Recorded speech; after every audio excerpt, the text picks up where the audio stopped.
Morning, chân để sibu ko nyak cha nyo. Tàu tại bu ngao lan li li. Chai tam nak tina, tana po pa ngonang. Ana tàu ngao bu na kamisu ngao lak tuman ngao lak. Na kamis ham ngao lak sama mi chai phama, alo cha lan chai phama se. Tuman ngao lak sama along lay mai singok khare ngonang. Atau jina na te phate ngao lak. Ana hage ngao ha jabu hage bu yang sin no man. Ling ji lak jina. Awang na chane tam nang teman mon district te hang hi post sibai post mon district min me hang pha le buja ma kho cha pha nang 50 pha nang pen no pha nang ka pha nang no le buja me ni example 50 post pha nang 50 post sibai post hake mon district min me pha ba mon district metang 50 ka ta ba training ya lak jina training sin de ba ta Habui training yo ok puting na phate tai yo si ma tak ke training ya be tai no la we kin si ma alo chat ka talan ya halak jing na ina teman mon district we kin si ma teman ka ta hai halak jing na au hi ka ta tak ke au hi ka ta training yo ok phate tai lak no hata we kin si ma alo chalan putina yam yang lak jing na ina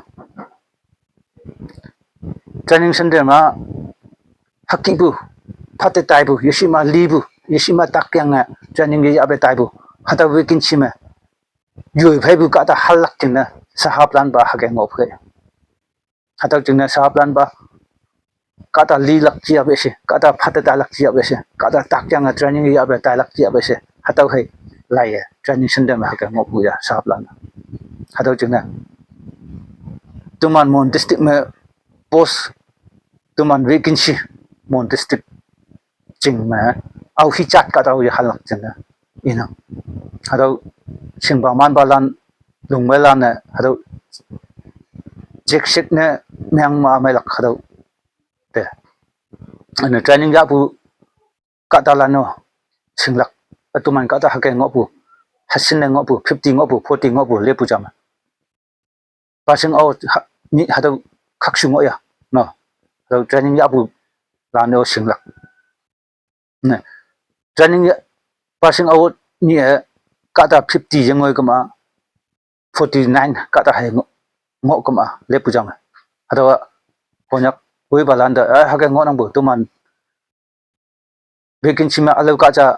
han bu haya hage han na ngo nang no le pujang hage tuman ayi yonglanda oi balanda hage ngau kama oi balanda adaw de complain na myang lak no atau tahu te no atau jing na teman mon district vacancy ma alau kata awo pai na yetam lak teman kata hai pai na tam lak jing na ina ana nau silan training ya bulan te ngau kha ja hage ina training ya bu ha kata atam de yong le pu jama bu training instructor lana yong sau si na tam lak yong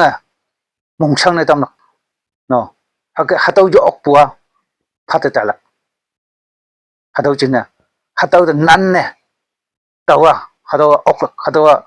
ling lak hatau hang hi no mong yong yang training hatau hake ya lak china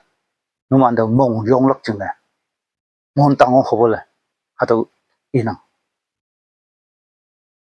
yong training yo ok yang ka da ma phate tai bo ni na chai na atau jeng hake